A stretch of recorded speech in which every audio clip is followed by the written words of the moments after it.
The month of September is a celebration of automotive culture in America, and today on the National Mall in Washington, D.C., Diane Parker and Jonathan Klinger of the Hagerty Driver Foundation are sharing the exciting experience with all of us. It's good to see the two of you. Good morning. It's great to see you. Great to be with you. Well, you're on the mall in Washington, D.C. That's an unusual setting for such an exciting place. How did that happen, Diane? Well, you can't sell, market, or advertise anything out here on the National Mall, but that's not what we're doing here. So we're here to expose people and educate them about America's automotive heritage and the history and the indelible mark that the automobile has made on our society for over 100 years. Well, Jonathan, behind you is an incredible vehicle, I see. Tell us about the Hudson Hornet.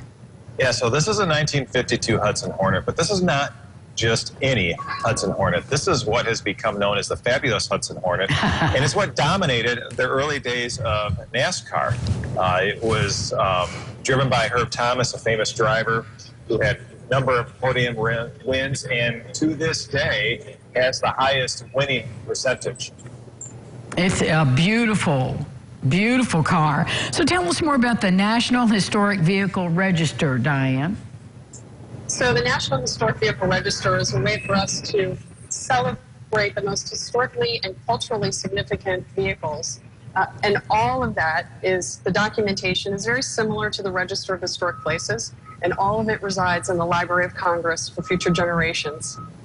Well, Jonathan, what cars are being added to the register? In addition to this 1952 Hudson Hornet, we're also going to be adding a Chrysler Turbine Car. And this is a car from the early 1960s when Chrysler had an experimental program trying out different types of propulsion. And so these turbine cars were powered by a jet turbine engine. And 50 of them were tested with the general public over the course of a few years to see if that would be a viable technology. Fascinating. Well, Diane, tell us more about the Drivers Foundation, the Hagerty Drivers Foundation, and your mission.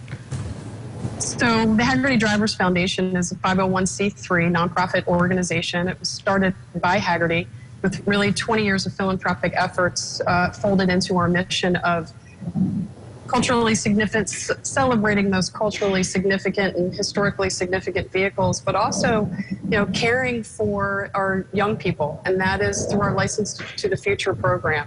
And that's where we offer grants for up to $500 for young people to apply so that monetary issues never come about for them, and they can apply for a grant and get that driver's training that they need. So interesting. Thank you both. Jonathan, where can our viewers go to learn more about your foundation and applying for those grants? driversfoundation.org.